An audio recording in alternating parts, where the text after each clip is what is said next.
LPU ప్లేస్మెంట్ల రికార్డులు సృష్టిస్తోంది. Final year student 2.5 కోట్ల ప్యాకేజ్ పొందుతున్నారు. 1700 మందికి పైగా ఎల్పీయూ స్టూడెంట్స్ 10 లక్షల నుంచి 2.5 కోట్ల ప్యాకేజెస్ పొందారు. విద్యా విప్లవం ప్రారంభమైంది లవ్లీ ప్రొఫెషనల్ యూనివర్సిటీలో. విశాఖలో డ్రగ్స్ ముఠా గుట్టు బయటపడింది. 5 నిందితులను 3 టౌన్ పోలీసులు అరెస్ట్ చేశారు. వాళ్ళ నుంచి 25 గ్రాముల కొకైన్ ను సీజ్ చేశారు. ఢిల్లీ నుంచి విశాఖకి డ్రగ్స్ తీసుకొచ్చినట్లు పోలీసుల విచారణలో తేలింది. అలాగే నిందితుల్లో ఒక విదేశీయుని గుర్తించారు పోలీసులు. నిందితులను రహస్య ప్రదేశానికి తరలించి విచారిస్తున్నారు. బ్రేకింగ్ న్యూస్ చూస్తున్నాం. విశాఖలో డ్రగ్స్ ముఠా గుట్టు బయటపడింది. 5 నిందితులను 3 టౌన్ పోలీసులు అరెస్ట్ చేశారు. వాళ్ళ నుంచి 25 గ్రాముల కొకైన్ ను సీజ్ చేశారు. ఢిల్లీ నుంచి విశాఖకి డ్రగ్స్ తీసుకొచ్చినట్లు పోలీసుల విచారణలో తేలింది. అలాగే నిందితుల్లో ఒక విదేశీయుని గుర్తించారు పోలీసులు. నిందితులను రహస్య ప్రదేశానికి తరలించి విచారిస్తున్నారు. ఇదే అంశానికి సంబంధించి మరిన్ని అప్డేట్స్ అందించడానికి మా ప్రతినిధి నరేష్ లైవ్ లో జాయిన్ అవుతున్నారు. నరేష్,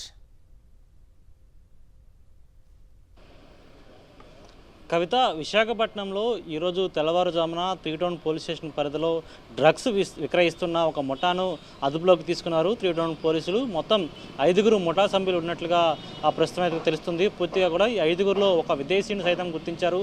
అయితే వీరి దగ్గర నుంచి స్వాధీనం చేసుకున్న డ్రగ్స్ కొకైన్గా గుర్తించారు. ఈ కొకైన్ను ఢిల్లీ నుంచి విశాఖపట్నానికి తీసుకుని వచ్చి విశాఖపట్నంలో విక్రయిస్తుండగా ఈ ముఠా గుట్టురట్టయింది. అయితే వీరు ఎంతకాలం నుంచి ఈ విధంగా డ్రగ్స్ను విశాఖకి తీసుకొచ్చి విక్రయిస్తున్నారు, అదేవిధంగా వీటిని ఏ ప్రదేశంలో కొనుగోలు చేస్తారు, ఎవరికి వీటిని పూర్తిగా కూడా అమ్ముతారు అంశంపై కూడా పూర్తిగా సమాచారం సేకరించే పనిలో పడ్డారు పోలీసులు. పూర్తిగా ఒక రహస్య ప్రాంతంలో వీరిని ఉంచి విచారిస్తున్నారు పోలీసు అధికారులు. అయితే ఈ ముఠాలో ఉన్న విదేశీయుడు ఎవరు, అతను ఎంతకాలం నుంచి విశాఖపట్నంలో కొన్న కూడా దర్యాప్తు చేస్తున్నారు. ఎందుకంటే ప్రశాంత విశాఖపట్నంలో ఒక్కసారిగా డ్రగ్స్ కలకలం అనేది ఒకవైపు గుప్పమని ఉంది. ఎందుకంటే పూర్తిగా కూడా ఈ మధ్యకాలంలో కొద్ది కాలం నుంచి కూడా సుమారు ఒక ఏడాది కాలం నుంచి విశాఖపట్నంలో అడపాదడపా అక్కడక్కడ చూడగా డ్రగ్స్ ఆనవాళ్ళు కనిపిస్తున్న పరిస్థితి నెలకొంది. పూర్తిగా కూడా గాజువాక పోలీస్ స్టేషన్ పరిధిలో సైతం కూడా కొంచెం అదేవిధంగా సిటీలో టాస్క్ ఫోర్స్ పోలీసులు కొద్దిపాటి వరకు కూడా ఎక్కడికక్కడ డ్రగ్స్ను స్వాధీనం చేసుకుని వస్తున్నారు. డ్రగ్స్ను సీజ్ చేస్తున్న పరిస్థితి నెలకొంది.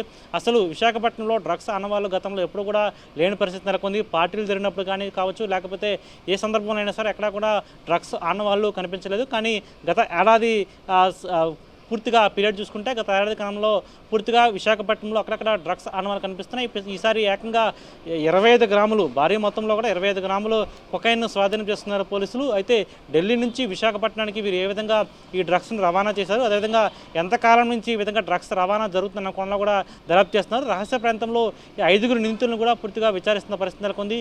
ఇందులో ఉన్న విదేశీయుడు ఆఫ్రికన్గా గుర్తించారు.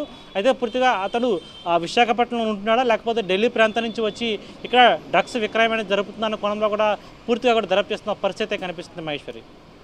Right Naresh, thank you.